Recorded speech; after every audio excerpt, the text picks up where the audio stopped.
All right, as recently as 2000, George W. Bush was elected president by winning the most electoral votes, but losing the popular vote. The U.S. has been electing presidents through the Electoral College for as long as we've been electing presidents, but our next guest would like to change that. Tom Golisano is the billionaire founder of the company Paychex.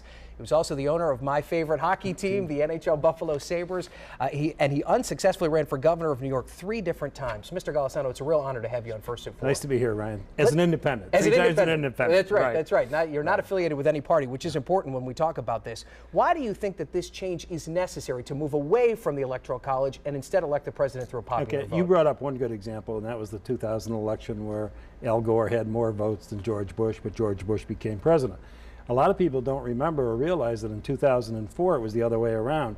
If 66,000 people in Ohio had voted differently, John Kerry would have been president, and George Bush had 3 million more votes.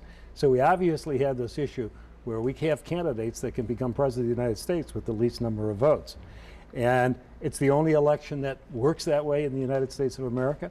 It was formed and created that way in a much different era back in 1800, where there was very few states, no means of communication or computing or anything like that. Just a totally different era. And I'm one of those people, 3 weeks before the election, I start wondering about red states, blue states, electoral votes. Most Americans don't understand it and don't understand why we have this system. In fact, nationwide, it's polled at 75% that Americans would like to change it. It would require a constitutional amendment. One of the reasons you're going state to state. Could it be a tough sell in a state like Virginia that is a swing state?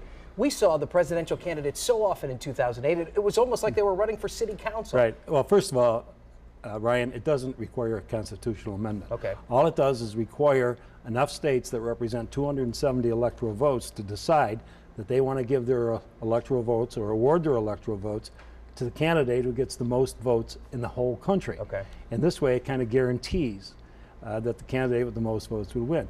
And that means that we are traveling around the country, talking to legislatures and governors, getting them to pass this legislation at the state level. Right now we're halfway home.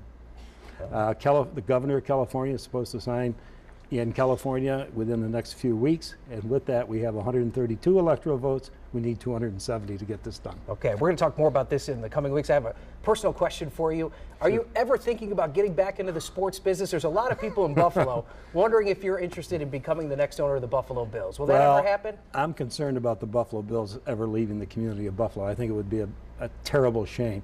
And I've made the sort of commitment that if that likelihood appears to be happening, I will try to get involved and see what I can do to prevent it. Okay, all right. A lot of my friends in Buffalo will be happy to hear that, sir. Okay. Thank you so much for being here, and good luck. Thanks, Ryan.